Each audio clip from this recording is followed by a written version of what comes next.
Hi, this morning I'm going to be making classic sourdough waffles. So I wanted to show you how I make them.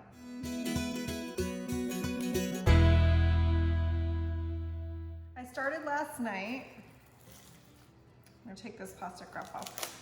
Last night I started the waffle mix. It needs to ferment overnight or for about 12 hours. I started with 1 cup unfed sourdough starter. And then I added 3/4 cup flour and 3/4 cups of buttermilk.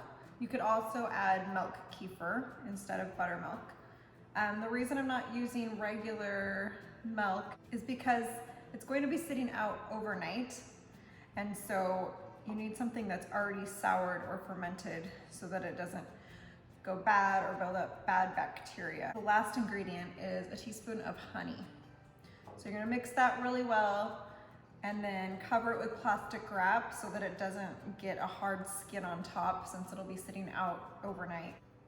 In the morning, you'll be able to see some bubbles, which means your sourdough is working, and you can also smell it, and it smells pretty sour. The longer you leave it out, the more sour it's going to get, and you can leave it out up to 24 hours. It just depends how sour you like your sourdough waffles. So this morning, I'm going to add an egg. I'm using refined coconut oil because then it won't have that coconut taste. If you don't mind the coconut taste, you can just use regular expeller pressed coconut oil. Now, mine is already all liquid because it's summertime and it's warm. But normally at room temperature, it'll be a little more solid, coconut oil will be. And so you can just heat it up in the microwave like you would with butter. If you don't have coconut oil, you can also use an avocado oil. You just want to stay away from vegetable oils like safflower and corn oil because those aren't good for our bodies. All right, so 1/2 cup of oil. And then we're going to do 1/2 teaspoon of salt.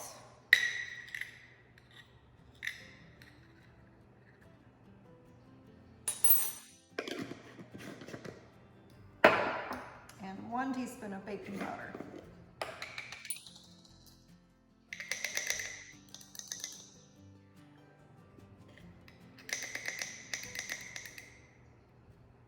If you like how I keep everything in these mason jars and label it, I do have a video and blog post on that. I'll link to that in the description.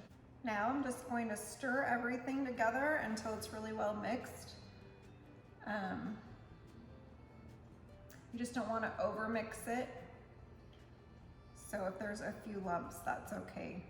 We just especially want to make sure that baking powder gets mixed in because it can be really bitter if you get a clump of that when you're eating it.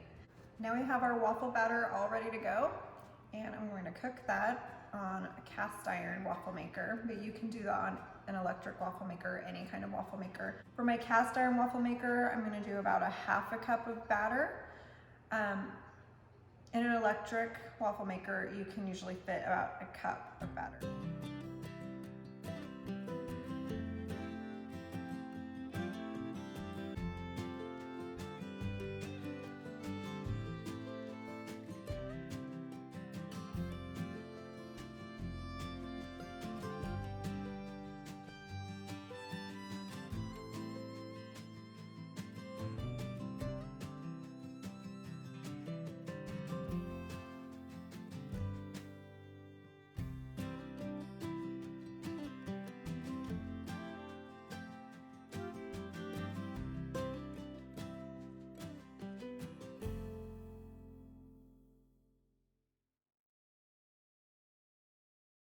So these are the waffles when they're done, and I've topped it with some butter, pure maple syrup, and fresh strawberries from our garden.